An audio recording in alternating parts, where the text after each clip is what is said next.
Welcome back to our Godly Finances in Small Bites series. This is our third video, and today we're addressing a group of people that's not doing bad, but is also not doing very well either. If this is you and you're not sure where you stand or what tomorrow is going to bring, let me give you the answer right now.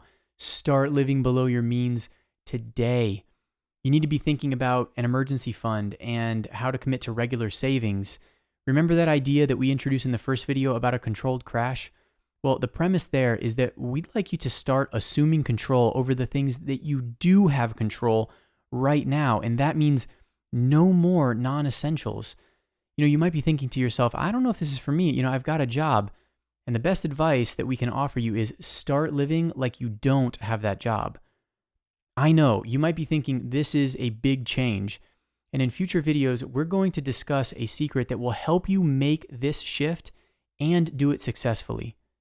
Having the discipline to live below your means is going to give you a little bit of breathing room, but that little bit of breathing room is going to translate to a lot of financial freedom.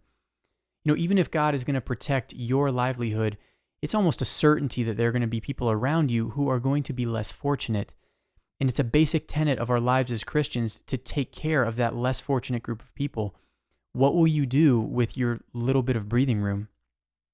Today's lesson can be summed up in the idea that if we are living below our means, it translates into us trusting that God is in control of our lives and is going to fulfill his promises to take care of us.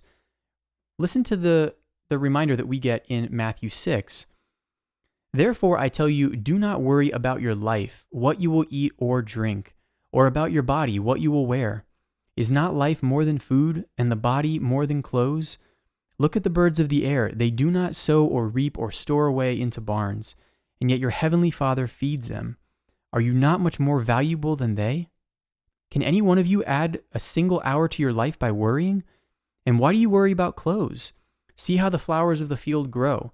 They do not labor or spin.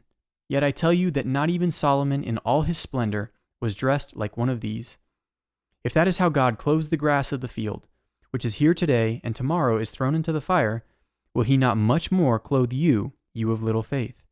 So do not worry, saying, what shall we eat, or what shall we drink, or what shall we wear? For the pagans run after these things, and your heavenly Father knows that you need them. But seek first his kingdom and his righteousness, and all of these things will be given to you as well. I think that it's that last part that we really want to focus on, is that God knows that we need these things. If we're riding the line and living right at our means, it's demonstrating something that we discussed in the last video, and that's that we're not in control of tomorrow, and it really means that we're living above our means. Invariably, we forget that tires are going to wear down, appliances are going to wear out, phones and electronics are going to break. Even our own bodies are subject to breaking down. We know that we live in a world that is subject to decay. God is asking us to let him take care of tomorrow, and he's asking us to believe that part of him taking care of tomorrow is also taking care of us. Here are a couple practical ways that you can think about how you can cut back on your consumption. If you live with family or a roommate, or if you have some friends, discuss your specific set of circumstances with them and think about how you can cut back on some of your spending. Come up with creative ways.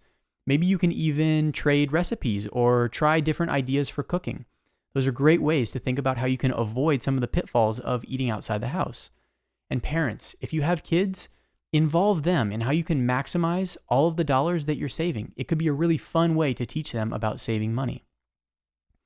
That's it for this video, but we have a bunch of videos coming up, and in the next video, we're going to address the group of people who are pretty confident that they're in trouble. And even if that's not for you, and no matter where you fall on that spectrum, we invite you to join because there are valuable lessons that you can learn too. We really hope that you'll join us, and we will see you next time.